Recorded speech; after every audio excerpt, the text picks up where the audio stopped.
എല്ലാവർക്കും നമസ്കാരം. നമ്മളിന്നുള്ളത് വയനാട്ടിൽ അമ്പലവയലിനടുത്തുള്ള കാരാപ്പുഴ ഡാം സൈറ്റിലാണ് കേട്ടോ. അപ്പോൾ നമ്മൾ വയനാട് ട്രിപ്പിൽ ഇൻക്ലൂഡ് ചെയ്ത ഒരു സ്ഥലമാണ് ഈ ഒരു കാരാപ്പുഴ ഡാം സൈറ്റ്. അപ്പോൾ വളരെ കുറച്ച് സമയം നമുക്കുണ്ടായിരുന്നുള്ളൂ അവിടെ ചിലവഴിക്കാൻ.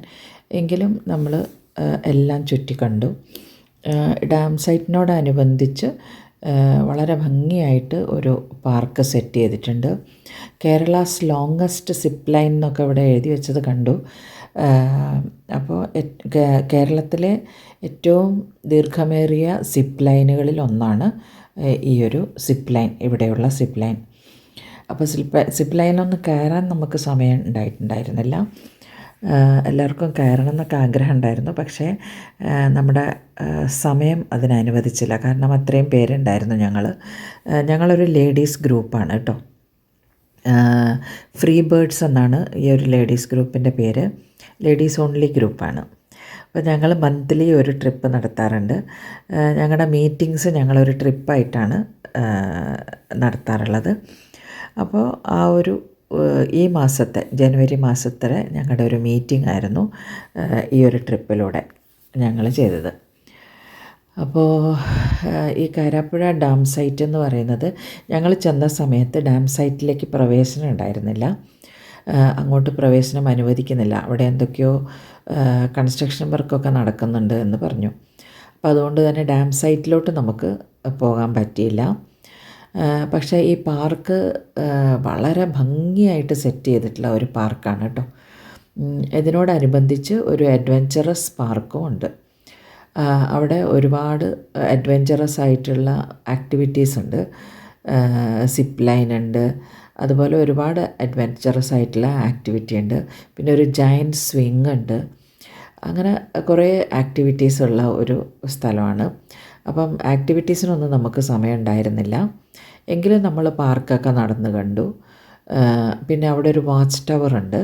ആ വാച്ച് ടവറിൻ്റെ മുകളിൽ കയറിയാൽ നമുക്ക് ഡാം സൈറ്റൊക്കെ നന്നായിട്ട് കാണാം.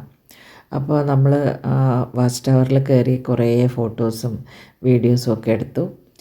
ഇവിടുത്തെ പാർക്കിനെ പറ്റി പറയുകയാണെങ്കിൽ വളരെ ഭംഗിയായിട്ട് മെയിൻറ്റെയിൻ ചെയ്തിട്ടുള്ള ഒരു പാർക്കാണ് കേട്ടോ. അപ്പോൾ അത് തന്നെ ശരിക്കും നമുക്ക് നന്നായിട്ട് നടന്ന് കാണാനുണ്ട്. പിന്നെ ഈ ഒരു കാരാപ്പുഴ റിസർവോയർ എന്ന് പറയുന്നത് കേരളത്തിലെ തന്നെ ഏറ്റവും വലിയ റിസർവോയറുകളിൽ ഒന്നാണ്. ഏറ്റവും വലുത് മലമ്പുഴയാണ് കേട്ടോ. എങ്കിലും ഏറ്റവും വലിയ റിസർവോയറുകളിൽ ഒന്നാണ് ഈ ഒരു കാരാപ്പുഴ ഡാം. അതുപോലെ ഇവിടുത്തെ സിപ്പ് ലൈൻ എന്ന് പറയുന്നത് 605 മീറ്ററോളം നീളം വരുന്ന സിപ്പ് ലൈനാണ്. ഏറ്റവും വലിയ സിപ്പ് ലൈനുകളിൽ ഒന്നാണ് ഇവിടുത്തെ ഒരു സിപ്പ് ലൈൻ. വയനാട്ടിലെ ഏറ്റവും ദീർഘമേറിയ സിപ്പ് ലൈനാണെന്നാണ് കിട്ടിയ അറിവ്.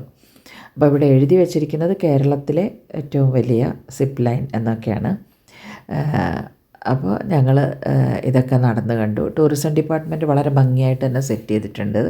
കണ്ടില്ലേ, ഇതൊക്കെയാണ് ഇവിടുത്തെ ആക്ടിവിറ്റീസ്. ഒരുപാട് ആക്ടിവിറ്റീസ് ഉണ്ട്. അപ്പോൾ ആളുകളൊക്കെ അതിനകത്തൊക്കെ കയറി ഈ റൈഡുകളിലൊക്കെ കയറുന്നത് കണ്ടു. ഞങ്ങൾ കയറിയില്ല. പിന്നെ ഇതാണ് നമ്മുടെ വാച്ച് ടവർ കേട്ടോ. അപ്പോൾ ഈ വാച്ച് ടവറിൽ കയറിയിട്ട് നമ്മൾ കുറേ ഫോട്ടോസും വീഡിയോസും ഒക്കെ എടുത്തു. നല്ല ഭംഗിയാണ് വാച്ച് ടവറിൽ കയറി. കാരണം ഡാം സൈറ്റിൽ നമുക്ക് പ്രവേശനം ഇല്ലായിരുന്നത് കൊണ്ട് തന്നെ നമുക്ക് ഡാം സൈറ്റ് കാണാനുള്ള ഒരു ആകാംക്ഷ ഉണ്ടായിരുന്നു. അതുകൊണ്ട് നമ്മൾ വാച്ച് ടവറിൽ കയറിയിട്ടാണ് ഈ ഒരു ഡാം സൈറ്റ് കണ്ടത്. അപ്പോൾ എല്ലാവരും ഒന്നും കയറിയില്ല കേട്ടോ. ഞങ്ങൾ കുറച്ച് പേരെ കയറിയുള്ളൂ. അപ്പോൾ അവിടെ കയറിയാൽ നല്ല ഭംഗിയായിട്ട് ഈ പാർക്കും അതുപോലെ ആ ജയൻറ്റ് സ്വിങ്ങും ഒക്കെ ഇതിന് മുകളിൽ നിന്നുള്ള കാഴ്ച എന്ന് പറയുന്നത് വളരെ നല്ല ഒരു അനുഭവമായിരുന്നു. അപ്പോൾ നമ്മളെല്ലാവരും കൂടെ അതിൻ്റെ മുകളിൽ കയറി.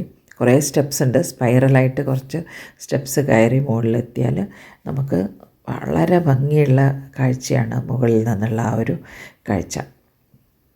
നല്ല ഉയരത്തിലായതുകൊണ്ട് തന്നെ നമുക്ക് നല്ല ഭംഗിയായിട്ട് ചുറ്റുപാടുമൊക്കെ നന്നായിട്ട് കാണാൻ സാധിക്കും. ഇതിനടുത്തുള്ള ടൗൺ എന്ന് പറയുന്നത് കാക്കവയൽ എന്ന് പറയുന്ന ടൗണാണ് ഏറ്റവും അടുത്തുള്ളത്. കാക്കവയലിൽ നിന്ന് ഏകദേശം 2-3 കിലോമീറ്റർ മാത്രമേ ഇങ്ങോട്ട് ഉള്ളൂ.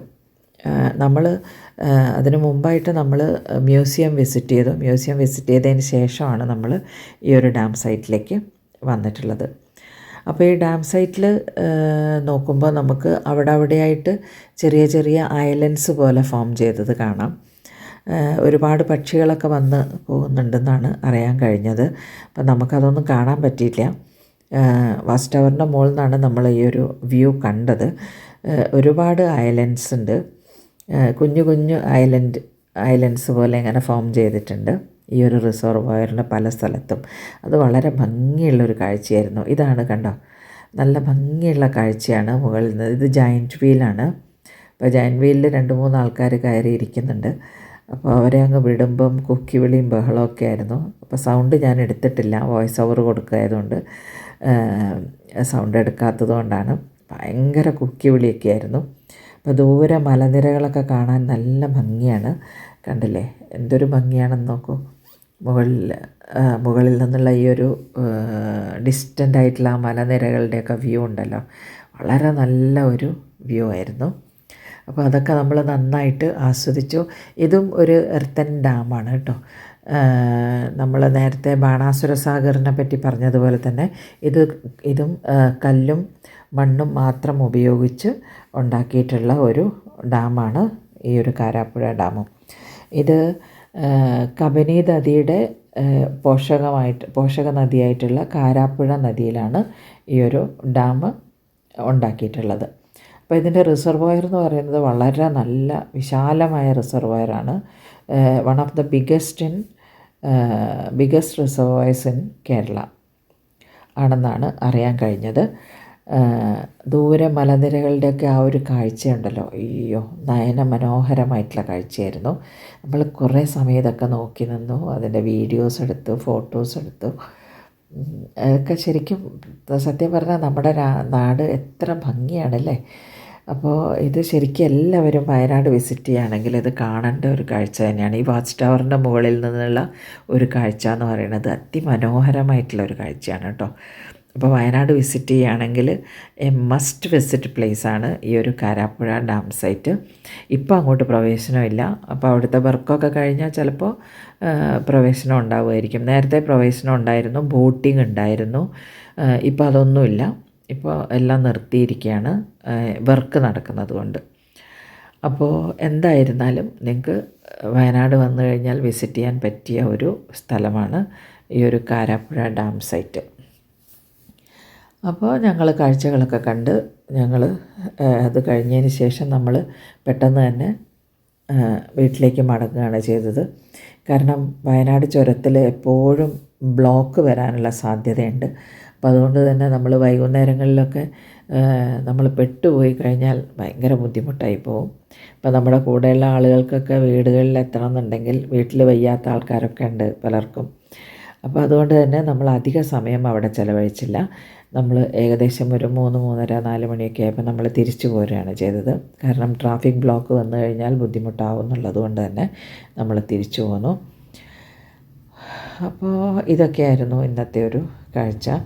അപ്പോൾ ബാക്കി കാഴ്ചകൾ നിങ്ങൾ കണ്ടു നോക്കൂ. അപ്പോൾ ഇനി എൻ്റെ ചാനൽ സബ്സ്ക്രൈബ് ചെയ്യാത്തവരൊക്കെ ഒന്ന് സബ്സ്ക്രൈബ് ചെയ്യുക, ലൈക്ക് ചെയ്യുക, ഷെയർ ചെയ്യുക, കമൻറ്റ് ചെയ്യുക. ഇനി മറ്റൊരു വീഡിയോയിൽ കാണുന്നവരെ നന്ദി, നമസ്കാരം. ബാക്കി കാഴ്ചകൾ കണ്ടു നോക്കൂ കേട്ടോ.